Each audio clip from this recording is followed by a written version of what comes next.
everyone that's joining us this afternoon. We are joined by Simphiwe Dludle, who is former Banyana Banyana captain, and she's also a former TAG student. She's a national under-17 women's football coach, and the list goes on. You're a football analyst on Super Sports, founder of the Simphiwe Dludle Foundation. Welcome to you, and a very warm welcome to Christa as well. She is a sports management candidate. She is a sports massage therapist, a football administrator, founder of Boipelo Sporting, and of course, TUT lecturer as well. Welcome to you, Christa, and welcome to Coach Nthabeleng, our very own former Banyana Banyana captain, and she's also the Wits women's football head coach. Welcome, ladies. Today, I really hope that everybody that's tuned in will learn something and can take something planted back into their organization or their teams. Just to kickstart the conversation, give us just a background from your presentation. I'm going to try and share that now.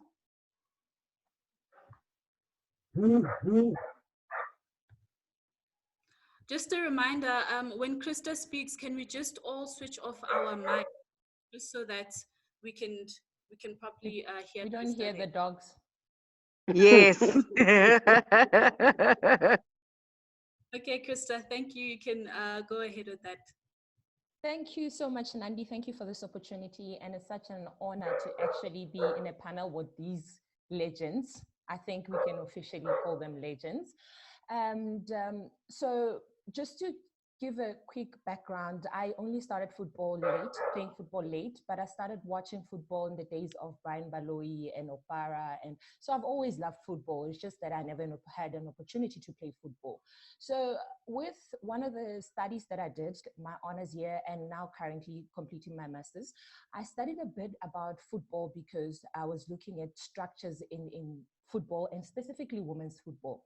So I had to go back to where football actually started, and it started a long time ago during the World War, World War I, and it started then. But it also the participation grew even post the World War, and women were so marginalized during that period that it got to a point later on where FIFA urged Kgamphe and SAFA to actually develop women's football in Africa and in South Africa, respectively. So one of the studies that I came across when I was doing my literature review, I looked at Pelak's study. Pelak spoke about how SAFA continued to neglect women's problems in soccer, and most associations across the world did the same thing. So it has always been an issue because there's always been problems with women's football. And those problems created too many challenges that we face then as women and we still face to this date. So there's always challenges. And with this presentation, we looked at 4 or 5 challenges.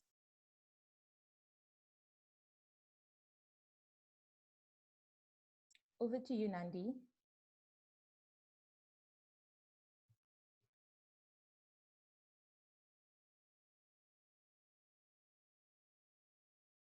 Yeah, while you're going there. So those challenges that we had then and we still have now, they included development structures, media coverage, representation, sponsorship, and also professional leagues, which some of those challenges, I can say that they've been tapped into, even if it's not too much. But one thing that we haven't tapped into as women's football in this country is a professional league. Yes, thank you. We have a national league, and I guess it's a right step to take at this current moment, even though we feel like professional league is long overdue. So developmental structures or structures that concerns development.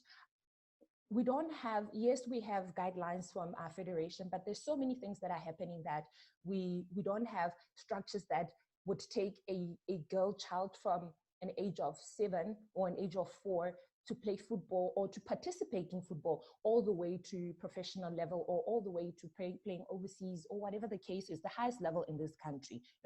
Even with, then when you look at media coverage, some people don't even know Banyana Banyana. I bet you, if you say Banyana Banyana, people are like, oh, yeah, Portia Modise. That's the only person some people can still relate to. Yes, you get those ones who say, oh, Simphiwe Dludle. Some people don't even know the current captain of Banyana Banyana. So if we have women in in media or in all forms of media, you know, being placed there, like the games, like knowing the players, I think we would be headed the right direction. But now those are the things that then we had a problem with. There were challenges. Even now there's still challenges, you know. And then when you look at representation, you can look at athlete managing representation. You can also look at agents and stuff. Only those things are happening now, but at the slowest pace. So it's a bit scary how we have players playing overseas, good players. Banyana Banyana has made it to the FIFA World Cup, but we are still at the level of, we are still struggling. We are taking baby steps, but I think we shouldn't be crawling now. We should be walking a bit faster. And then you look at sponsorship, something that everybody is talking about right now. And we will talk about it a bit further, but sponsorship goes a long way. It's a give and take kind of situation. Do we understand what sponsorship entails? Do we understand why we need sponsorship? Because people say, I want sponsors, but do you know the relationship? Right. And then coming to professional league, I think that I leave with the coaches, because they're the ones who are at the developmental stage and they know the importance of what they are brewing. If they brew something, if they're developing players, where are they developing them to go to? What are they developing them for? Because we need to have a bigger place. We need to have a dream that we can see, that's tangible, and say that, oh, if I actually play at this age, at some point I'll get to be a professional. But if there's you working hard, but there's no bigger picture, then it's also one of the challenges that we are faced with. Thank now, you, Christa, you mentioned things like development structures, which is the first point I'd like for us to just delve into for a moment there. So in terms of development structures, we are also essentially looking at the athlete's background, where they come from. Are they set up, you know, to actually compete and play at the highest potential? So Coach Dunga, I'd just like to ask pose a question to you. When you were just starting out as a player, would you say that there were a lot of opportunities for you in terms of football, in terms of playing opportunities? Just take us through your journey as a youngster, as a young footballer. Thank you, Nandi. I hope you can hear me. Yes, I can. Okay. All right, cool. Yeah, well, I think it's a common story that every soccer player in South Africa, in Africa, and even across the world, Europe, South America, everywhere, you'll hear everybody just having a common story of, I started off playing with boys. I just ran with boys. I played with boys. There wasn't really, you know, what Christa is mentioning or alluding to in terms of representation, because when we were young girls, playing with a boy was kind of like taboo. It was, you know, something that a lot of communities were not necessarily praising or celebrating, that you're a girl and there you are, you know, neck and neck with boys. And that is something that everybody maybe can say, I know about this. I know about this story, and I've gone through the same story.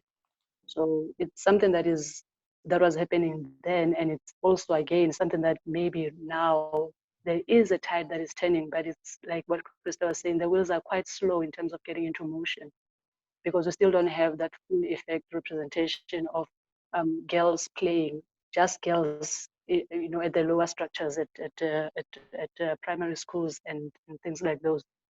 So I think that's the one thing that we can just try and do better as a nation, as a footballing nation, and the whole continent, because you go all over the world, especially if you look at European structures, they have the under 12s and it's girls playing against girls. So that child at 12 years, by the time they get to 18, they understand the meaning of competitiveness that they're supposed to possess when going into major competitions that we as South Africans or even African nations, we don't necessarily know.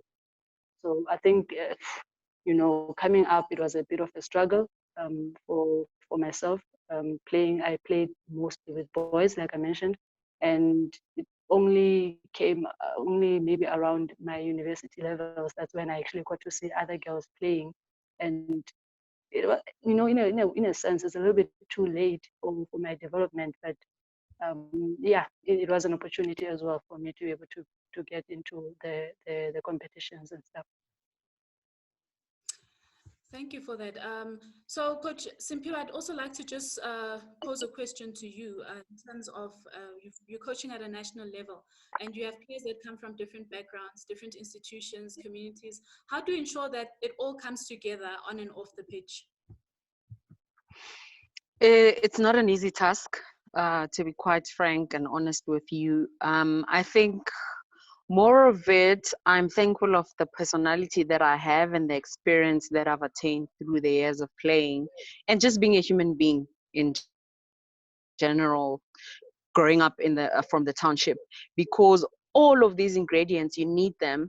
You need to put them together to make sure that the girls understand who you are first. You understand who you also understand who you are, what's your journey, why are you there, you know.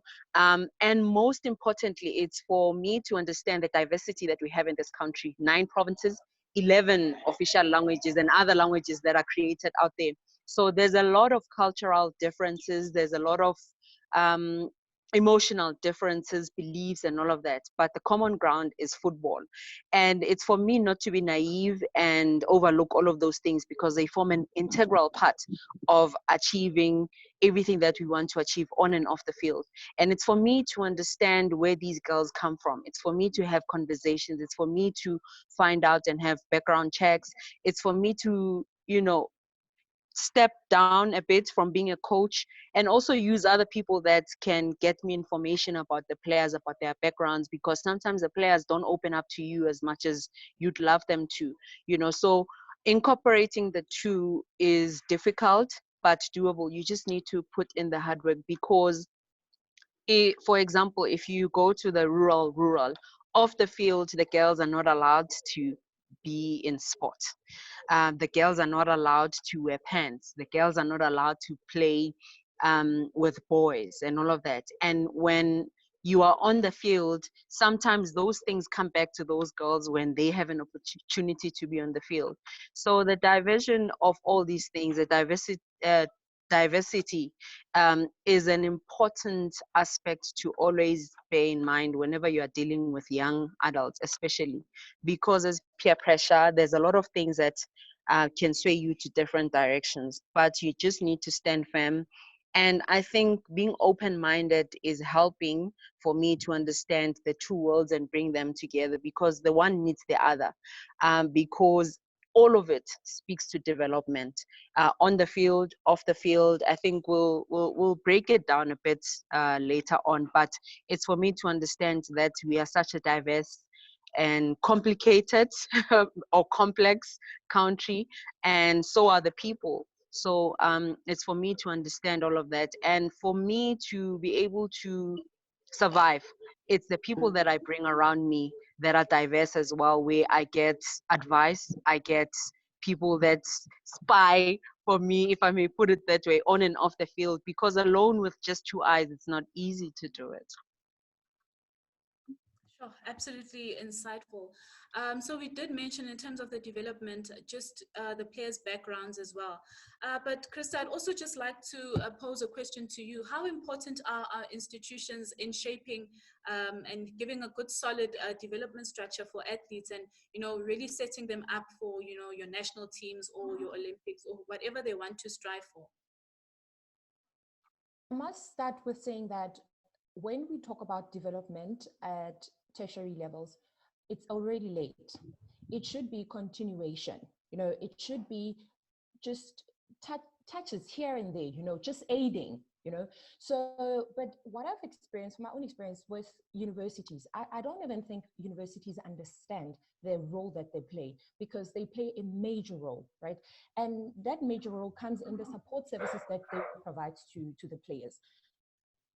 Put football aside, you get that scholarship, you study, you leave the institution, whether you made Banyana, whether you playing for Roma, whatever you get with football, you leave the institution with an academic qualification, foremost, So that is one of the biggest things. So when you leave a university, like myself, when I left UJ, I already had a qualification and I already had football. I had played football at the highest level of its like its nature in this country, except of Banyana, not getting to Banyana. But I played Sasso League. At that time, Sasso League was the highest level that you can play in this country. So universities, when you look at the support services that they give, they'll give you scholarships. Not all universities, obviously. So all these support services are not necessarily what you get at every universities. Other universities, you're not going to get anything, or other universities, you'll get one or two of these support services. But you look at scholarship, most of our players come from disadvantaged backgrounds. So those scholarships actually help them through their studies or through their academic career. You get physiotherapy.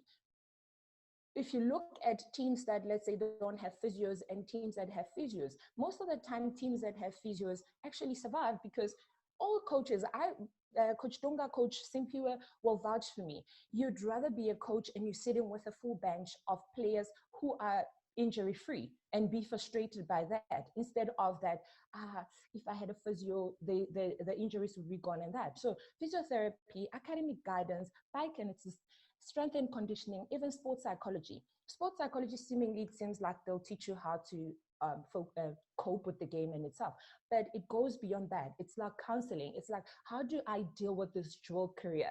And I can say that all these support services that I've mentioned here are the ones that I've experienced myself. There are more of them, but tertiary institutions are really playing a major role, and they should continue doing that. And the ones who are not doing it, I feel they need to wake up to what's happening, and they need to realize that they're not only playing the role of giving academic opportunities, but also of giving a platform for football players.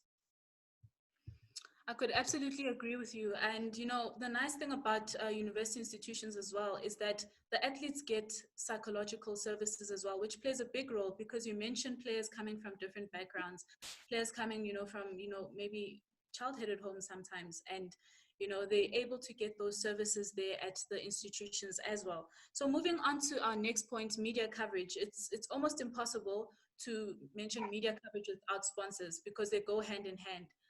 Just in terms of that, as a player, for example, what would be your opinion in terms of, you know, really building the profile of women's football and getting people to, you know, attend the games and actually start supporting women's football?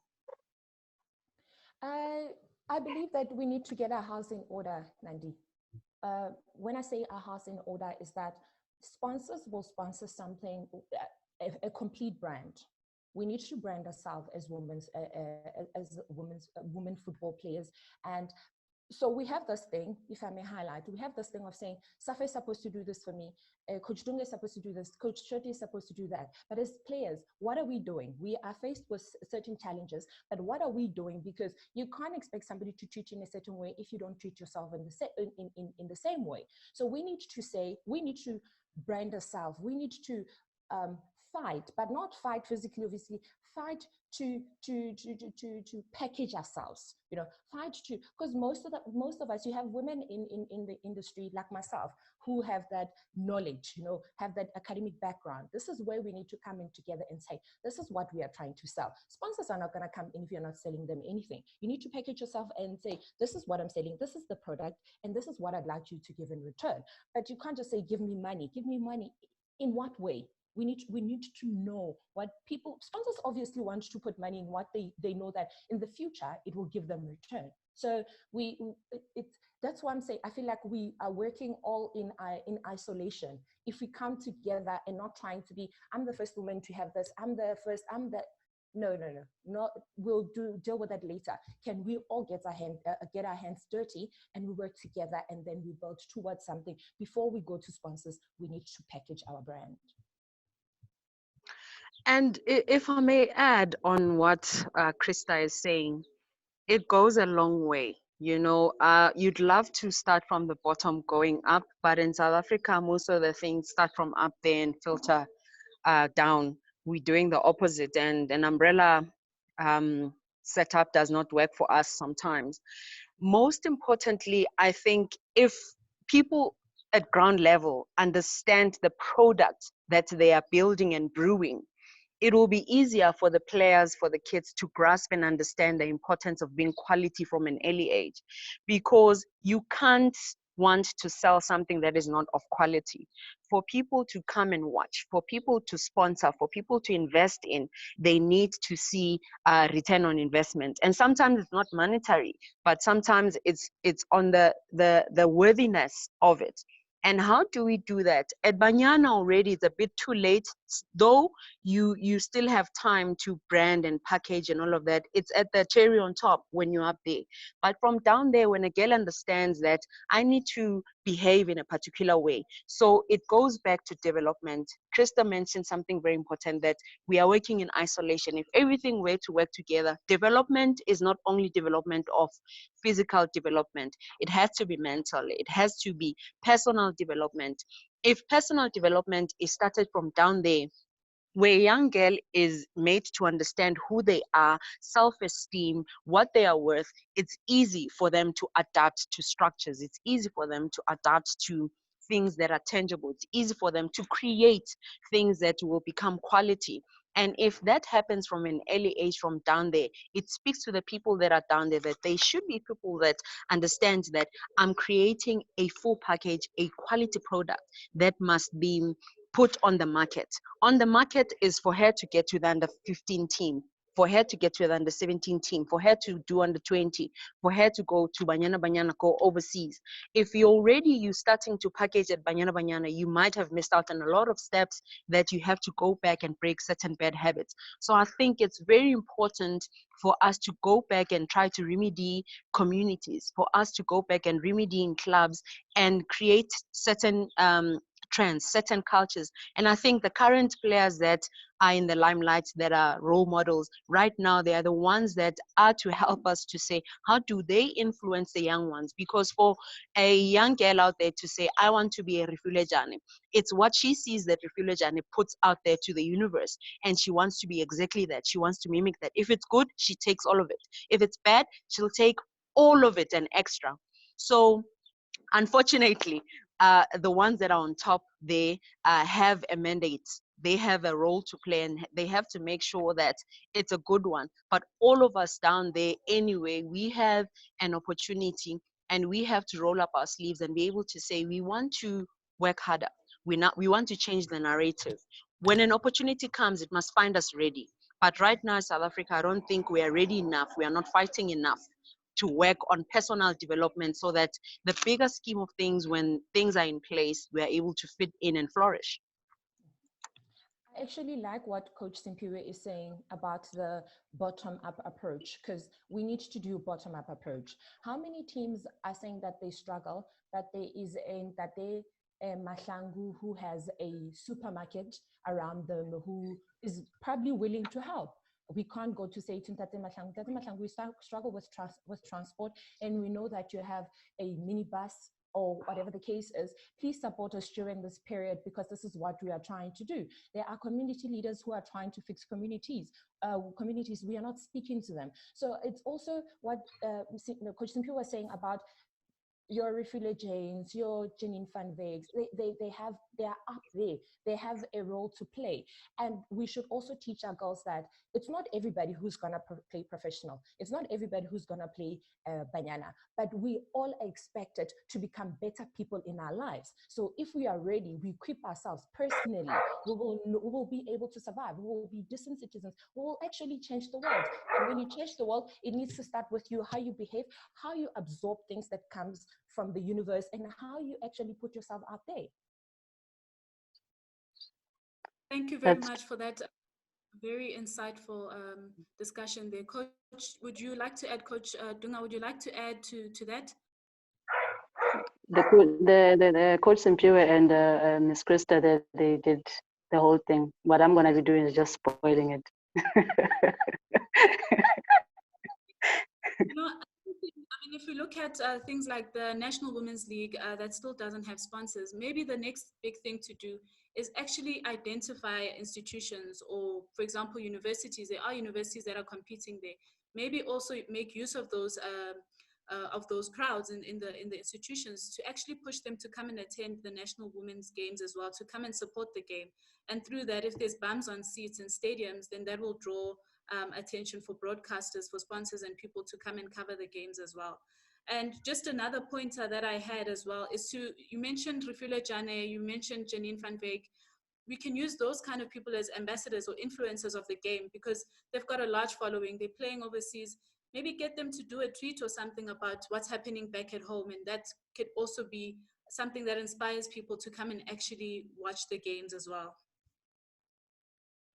Nandi, just to add to that, I think something that we maybe not highlighting as much is that Coach Simphiwe, myself, Christa, and many others, we just a drop in an ocean in terms of the amount of people that are necessarily experienced and understanding they've gone the journey within the women's structure, football structure, and they went out without reaping anything, and somehow they feeling like, yeah, but why am I bringing my value back to this thing that destroyed me in a way?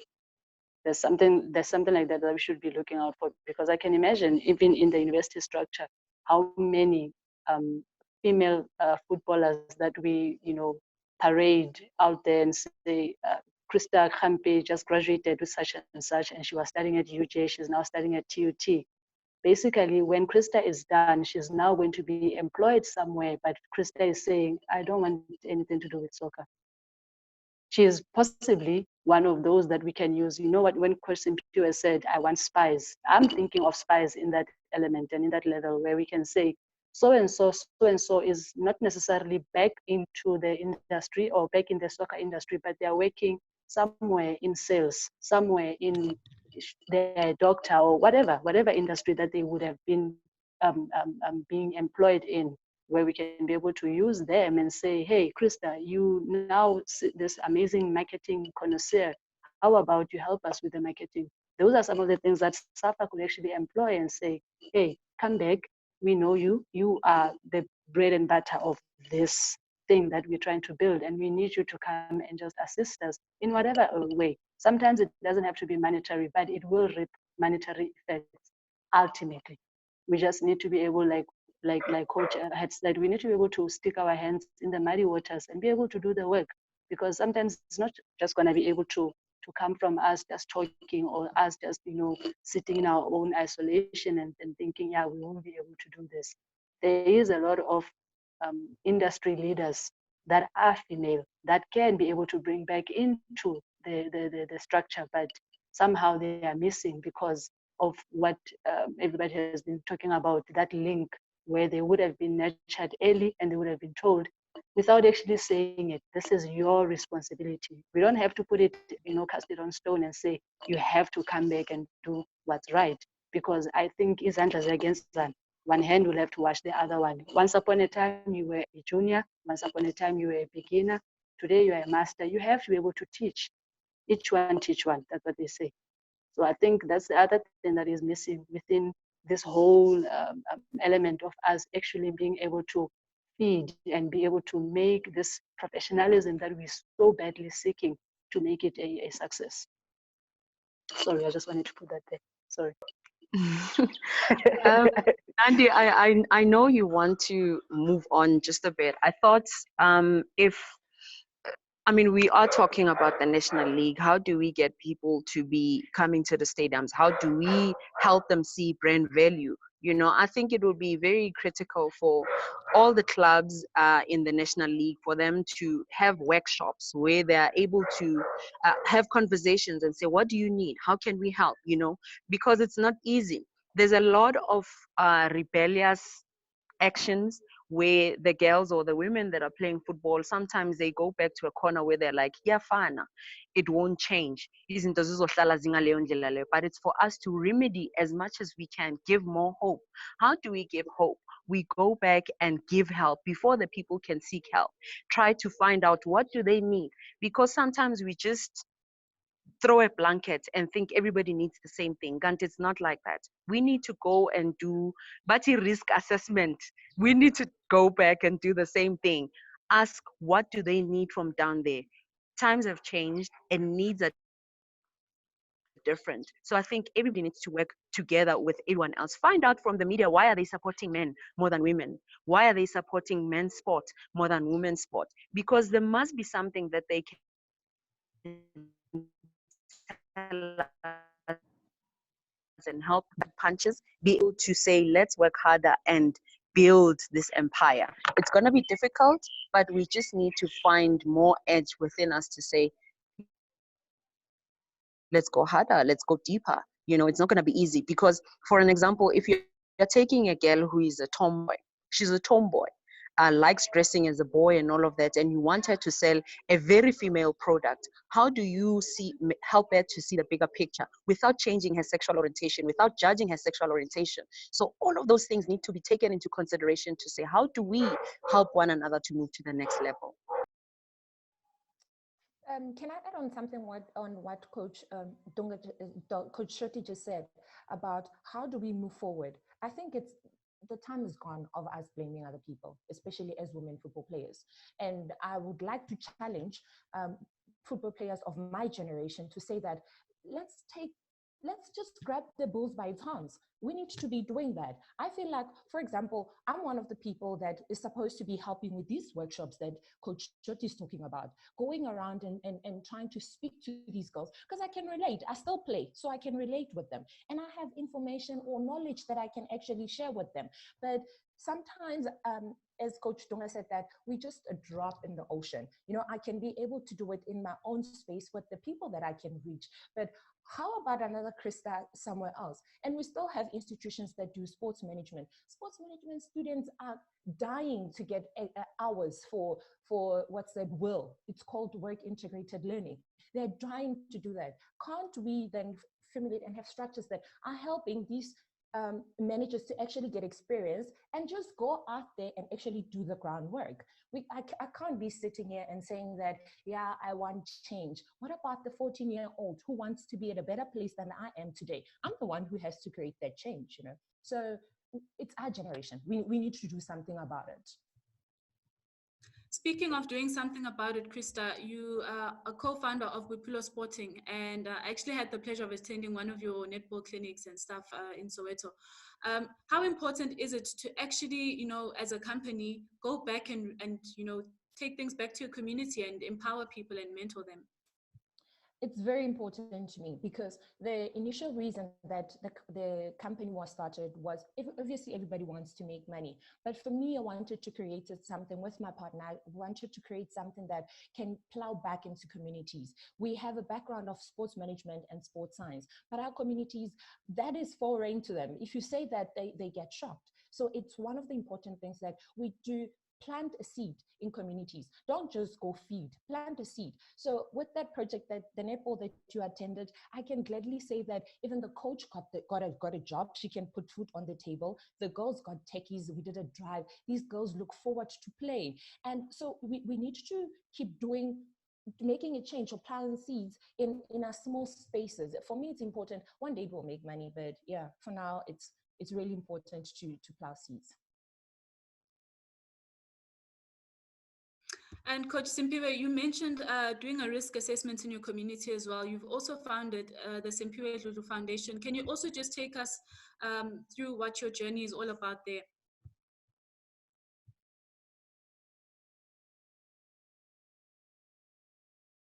Her mic is off. With the Simphiwe Dludle Foundation, how I started it off was because of who I am, where I come from, and what I am, you know, and a lot of the struggles that I went through, not having soccer boots, not having shin pads, having to steal my brother's shorts so that I can go train, you know, having to sneak out. And some of the things I could not achieve. I think I could have been overseas. I could have gotten a lot further with my career, with my life, but I think God created this path for me to go through it so that I can come back and appreciate all of this. Was I wanted to change the narrative. I wanted to be the bridging gap between a girl or a boy child. It can be a boy, it can be a girl, a child that has a dream, but their dream is put on hold because of lack of resources, lack of access to resources, lack of knowledge, lack of support. You know, all of those things, when they're not in place, it's not easy for you to achieve those dreams. It's not easy for you to move on to the next level, especially if you come from the township.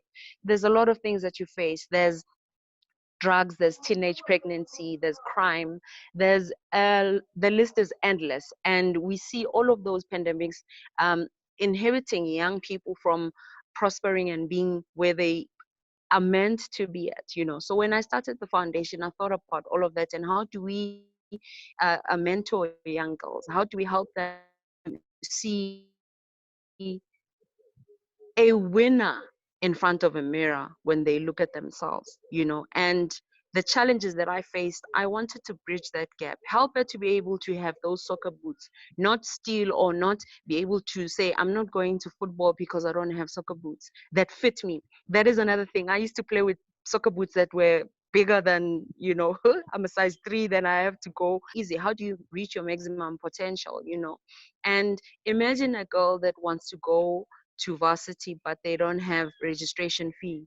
I wanted to be able to help that. I wanted to be part of their journey. You know, most of the time when people say they want to give back, they want to bring a plastic bag full of grocery and leave you. What happens for the rest of the year? What happens for your mental aspect? What happens with your social aspect, with your physical aspect when they just drop and go? I didn't want to just do that. I wanted to help them be the change that I'd love and they would love to see, you know. So that's how it all started. And I thought, how about collect soccer boots and be able to donate? How about collect soccer kits and be able to donate? How about just be there, have conversations with them, have motivational talks with them so that they're able to be inspired to who we are.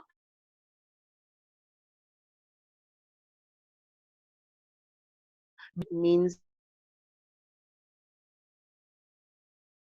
your parents or your family don't come to watch you play. How do you prosper? How do you become better? You know, so all of those challenges are the things that I faced, and I wanted to change the narrative for a young girl that comes from Alexandra, from anywhere. That's how the dream started, and then we launched in 2018, and yeah, so it's still an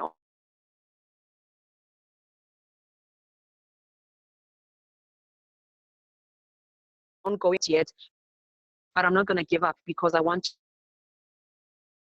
to change the narrative. So I'm not complaining as hard as I can to be able to find the resources and be able to give to those young girls and boys out there, because I've realized we always say young girls, young girls in society, that we level it. We don't create animosity between the genders, but we actually create compatriots. We create people that see they can complement one another. So that's how it started. It's only focusing for girls a lot more because I'm a woman and I know that we are 10 years behind what the men are achieving, but it's not overlooking what the boys need as well. But first priority is the women. Well, I think what you're doing is incredible. I think what you guys are doing is incredible. Sorry about that. We are running out of time, and I still want us to get through some of the pointers that we had at the beginning of this discussion. But in terms of professional leagues, I'd like to just give this one to Coach Dunga. You know, we've seen the inception of the National Women's League. It's not professional as yet, but then, you know, is it a step in the right direction as a player that hasn't had many opportunities growing up? Would you say that it is a step in the right direction? I think yes, it's a step in the right direction. I just worry a few things that we can fix. Like I always say, I think there's a bigger room for us to improve as a federation, you know, as well as the league itself. We can improve better because there's been moments where I worry about a 15-year-old that is playing against a 36-year-old like myself, and that hampers the development of that player, especially in terms of the national league. I think it also alludes to what Coach Simphiwe was talking about, along with Christa, about the quality that we're supposed to be dishing out to the viewers. But in terms of is it a good thing? Yes. It's high time. Yes. Can it be fixed? Can it be better? Definitely.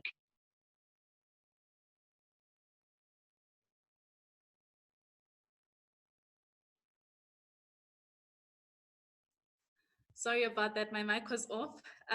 Coach Simphiwe, I'd also like to maybe pose this question to you. Coach Dunga mentions that, it is a step in the right direction, but there is still more that needs to be done. When we look at South Africa's performance internationally, how do we then move towards competing with the likes of USA that have won like 4 World Cup titles? How does South Africa move in that direction? What are the next steps to take?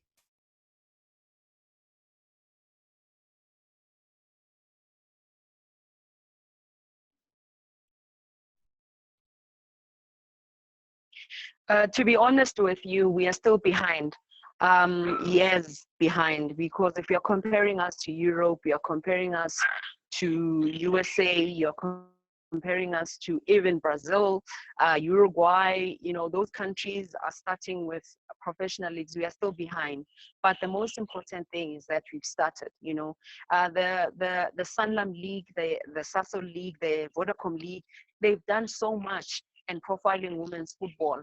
I mean, we've only qualified for the World Cup after 21 years of existence, of playing football for Banyana Banyana and all of that, and it took us that long, and I think all of us have got stories that are good and not so nice stories to hear.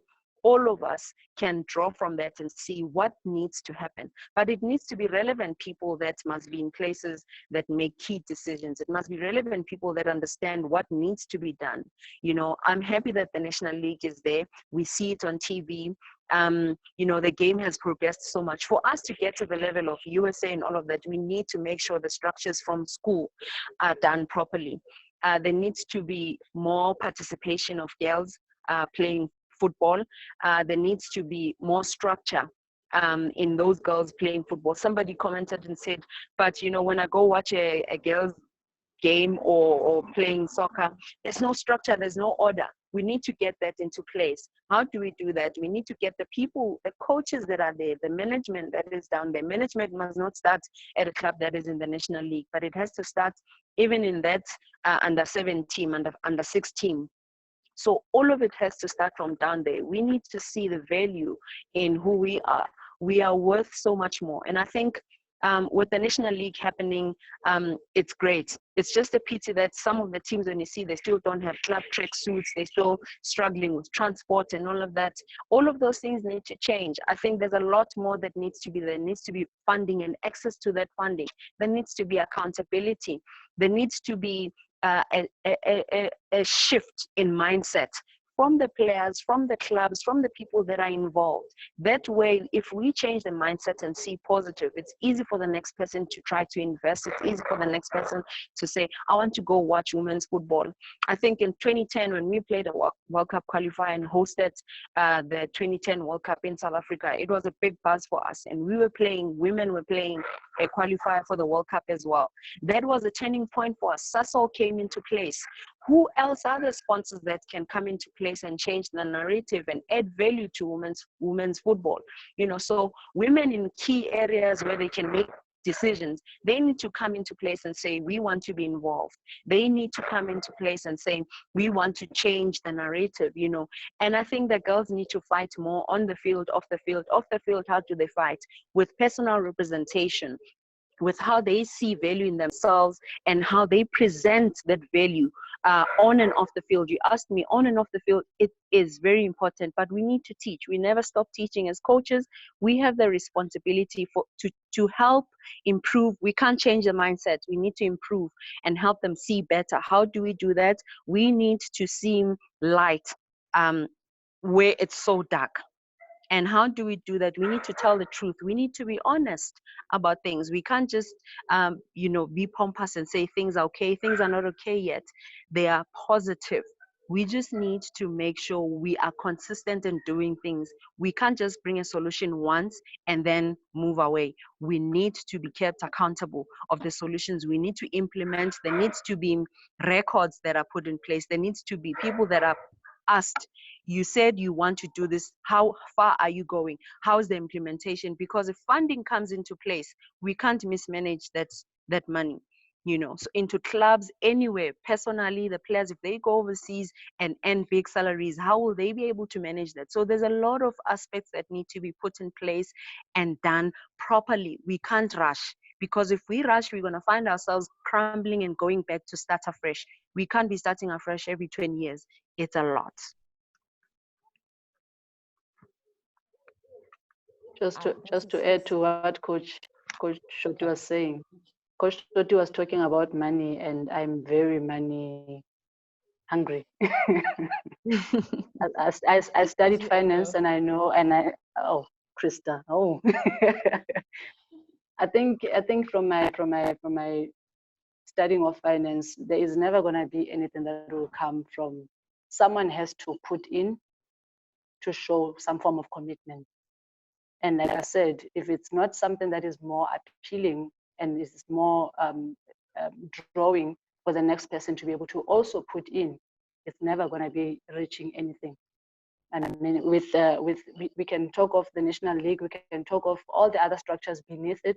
And I like to take it further and go all the way to the school levels, where you find a teacher, a mere biology teacher, has been roped in to just come and coach the girls team or the boys team for the purpose of a particular tournament. That person is not even a coach by nature.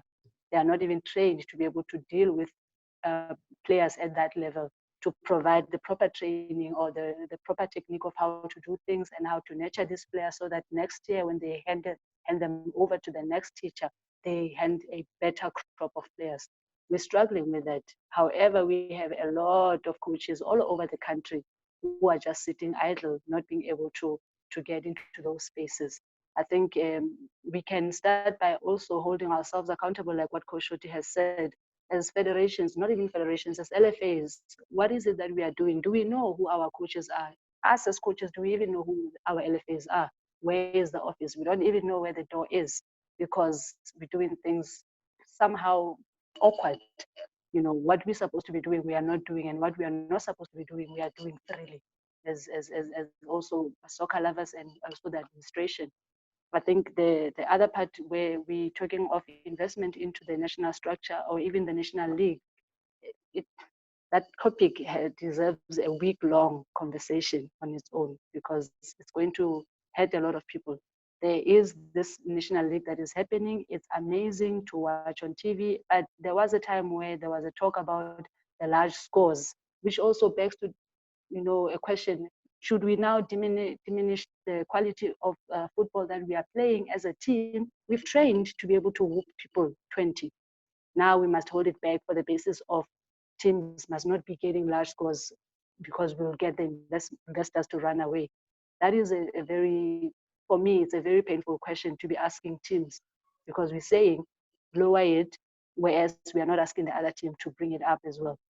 But we're saying we want quality football. So it's a lot of holes that I'm talking about when it comes to this national league. Even with Sasol, we still get those margins which are high, which are large, because there is a loss or a lack of quality in everything that is being done within the teams. You find one team, because it's from the university, they have all these nice things. They get to be motivated enough to go and play the best football. But another team which has maybe one Simphiwe Dludle who's willing to fight, and the rest of the other 10 people have never, it almost looks like they've been called the night before to come and play. That is also demotivating. And you find the same university is going to go and say, Simphiwe, come and play for us, which is also taking away from that team that was trying to build around Simphiwe.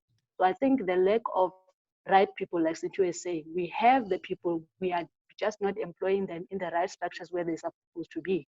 We're taking Simphiwe based on her name, and we say, oh, go and do this. We're taking Dunga and say, oh, Dunga, we know you, go and do that. But do we really know what it is that Dunga is going to be putting on offer?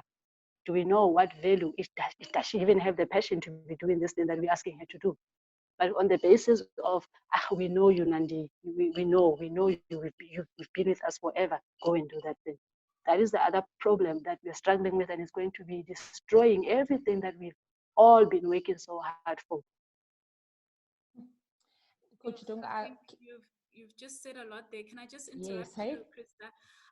We are running out of time. I think this conversation can go on and on. We have an extra like 15 minutes just to go over. So we are going to be slightly over 3 o'clock, just over 3 o'clock.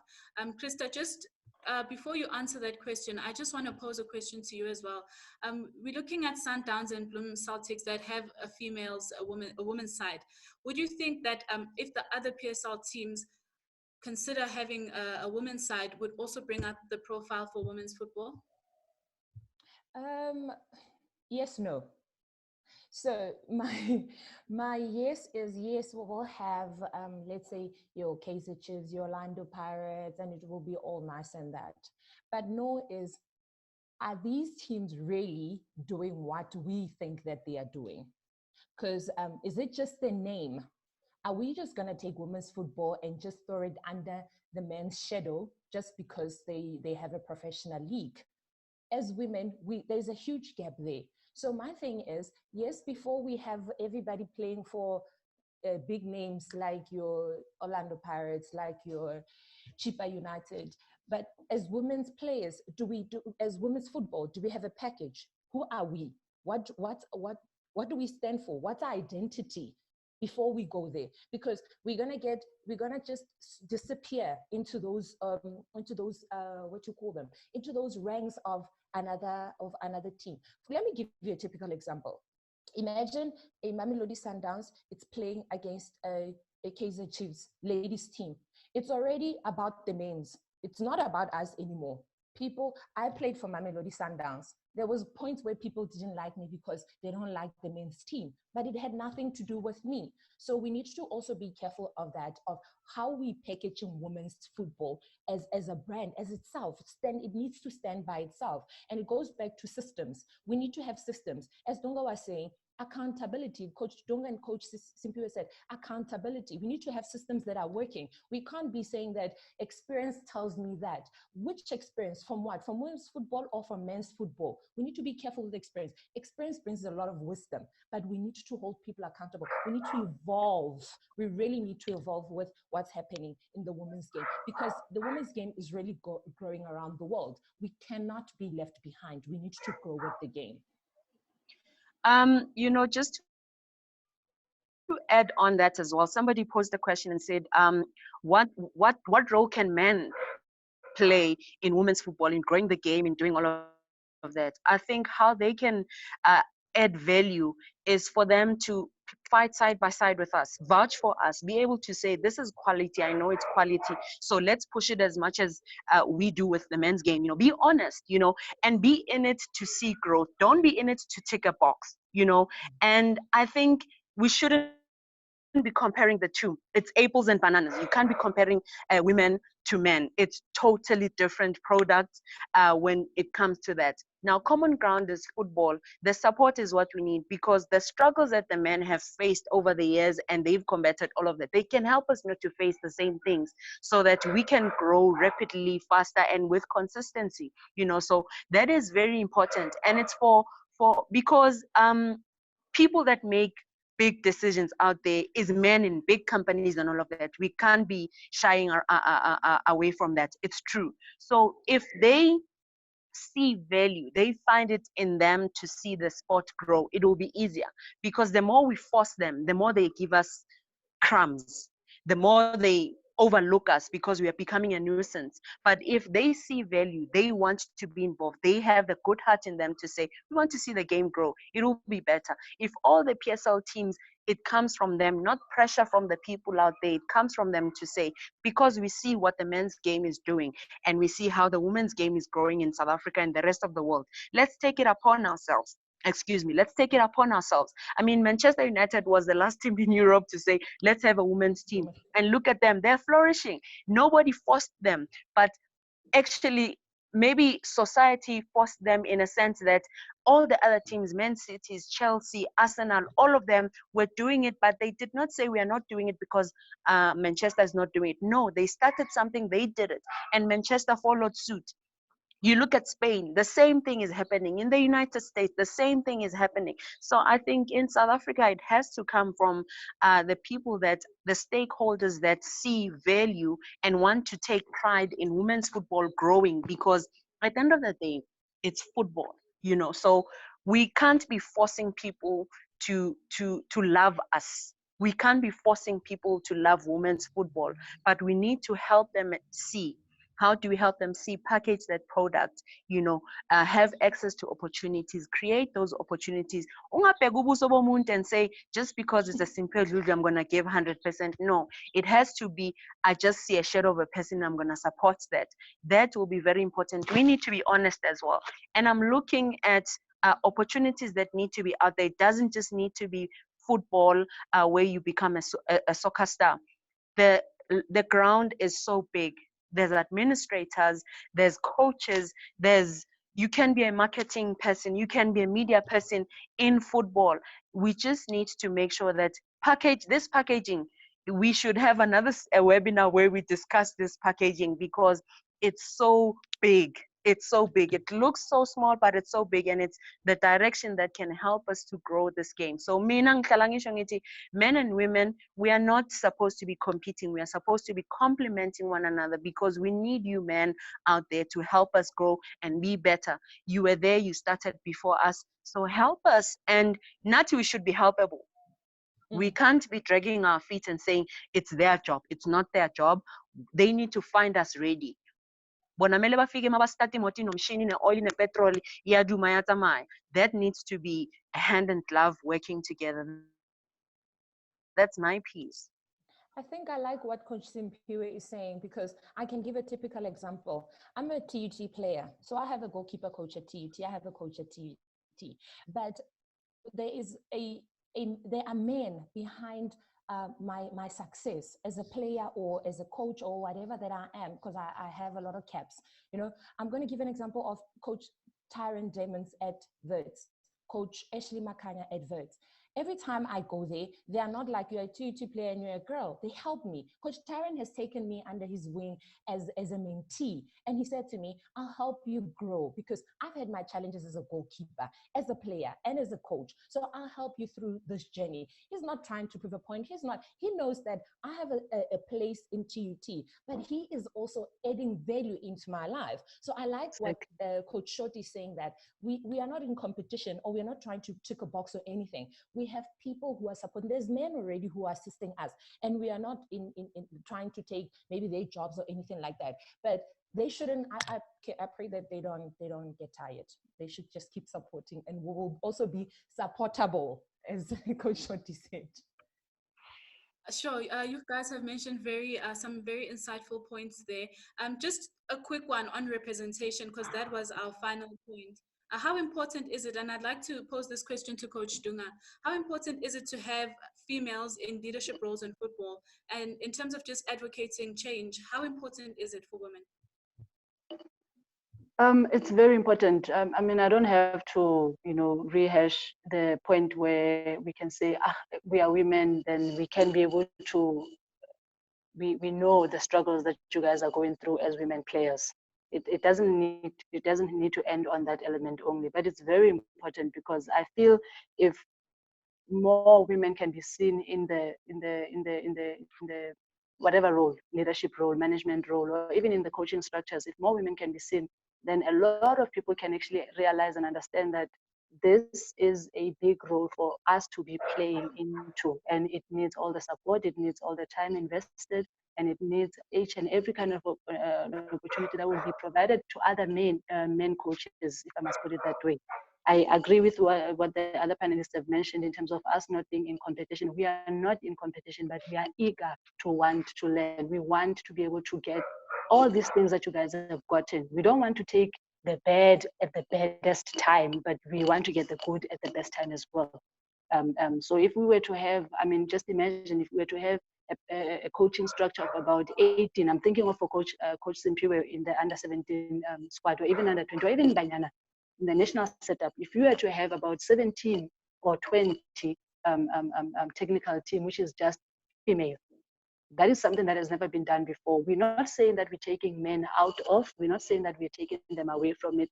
We're just saying it would be nice to be able to step up, me as a player, as a young player, because maybe I don't know how to do push-ups. I can be able to go to Coach Christa and say, I'm scared of Coach Simphiwe because they're like a head coach. I'm scared of going to her, but can you teach me? Instead of you being a man and being macho about it and say, oh, push-ups are easy. Can you just, I can be able to say, oh, okay, this is exactly, because there are some other effects or other factors that I don't even need to mention, boobs, bums, that we must worry about that guys don't necessarily have.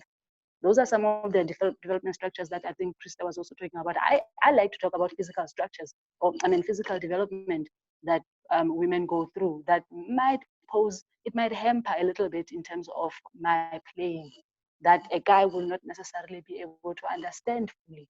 There are some guys who are now opening themselves up to actually learning, but it's quite, we're still not there where we are able to talk to them fully about these things.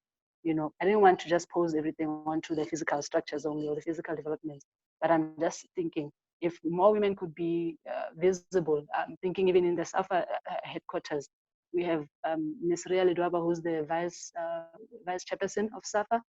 I hardly ever see her in SAFA things. I just know that she's the vice chairperson. I would love to see more of her. I would like to see Mamanto from the PSL also. I think she's the only one at the moment. But if maybe more women could be available and could be maybe in those structures, we'll see a lot of change happening rapidly.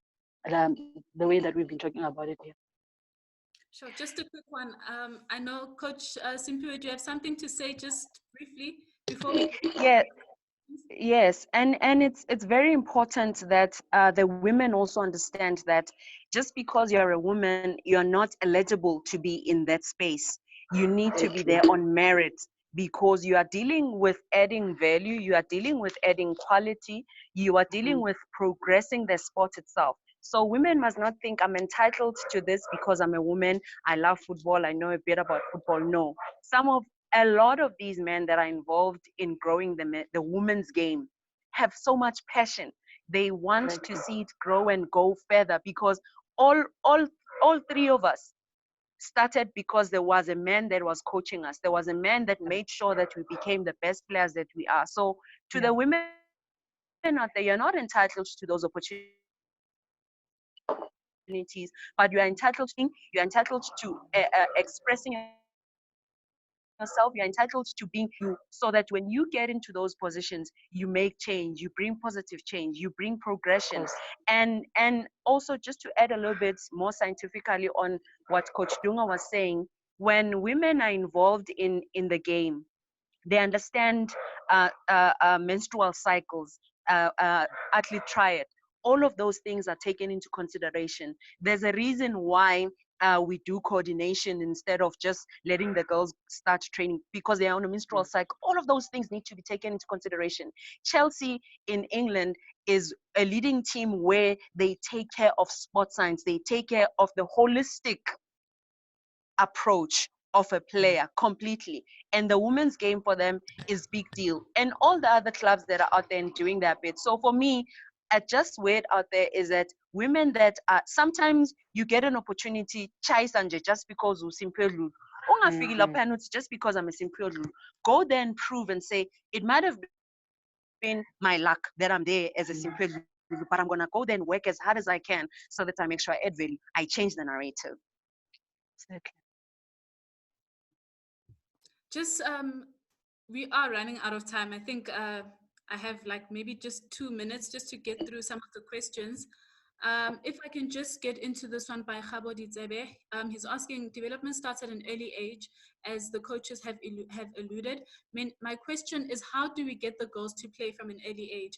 Our own LFAs don't have leagues for the age groups from under 10s to under 15s. I don't know who would like to maybe tackle that question. Let me go for it because I deal mostly with that age group. I think I always say, let the girls play with the boys until the age of 15. Even when they're older, they can still train with the boys, cross train with the boys. It's better when they learn quicker. They learn at a rate where sometimes when they're training with the girls, it's not easy. But right now, all over the world, girls are training with girls at an early age. So I think it will be important, for the sake of not losing that talent, let the girls train with the boys for as long as they can, and always put them at if she's 13, put her in an under 10 team or an under 11 team, because the boys are stronger, they are bigger, they are faster, and so that she has a fair chance of growing, you know. And also, once they hit puberty, also those you need to take into consideration, because it's important for their development. So you let boys and girls train together. It will help them grow the game. They teach each other stuff, because the game is the biggest teacher. So as much as we don't have enough structures, let's start girls playing football together, where girls are only on their own from age 6 and all of that. Let the girl go and play with the boys. She'll grow into the game, and also help give them individual training. It helps as well. It boosts their confidence. By the time they meet the boys, it's easier. One of the biggest reasons I say sometimes take them to an age group lower than them, it's because those ones are younger. They won't be looking at her and saying she's slower and want to isolate her, but they will actually see she'll be at the same level as them, because the cognitive skills of the girls, they are much higher up to the age of 12 than the boys overtake. So it's important for us to understand that you can put them together to train with the boys so that they develop and give them a chance. You don't lose that talent. Well, I just want to say thank you so much. We have run out of time, unfortunately, but a lot of people are saying that they want more. And Coach Simphiwe, they want you to just unpack this whole packaging of women's football. So I just want to say thank you so much. We will have a recording of this webinar, which will be on our Facebook and YouTube pages as well. So if you want to have a recording of that as well, and we will promise to have more of these chats, because I think the conversation is ongoing, and most importantly, the implementation of everything that we're speaking about this afternoon. So I just want to say thank you. I'm so sorry we couldn't get through all the comments and questions, but we will in the next one. Thank you for having us, Nandi. Thank you so much. And I also learned a few other things with Coach Nthabeleng and Coach Simphiwe, and we need to have these conversations and start implementing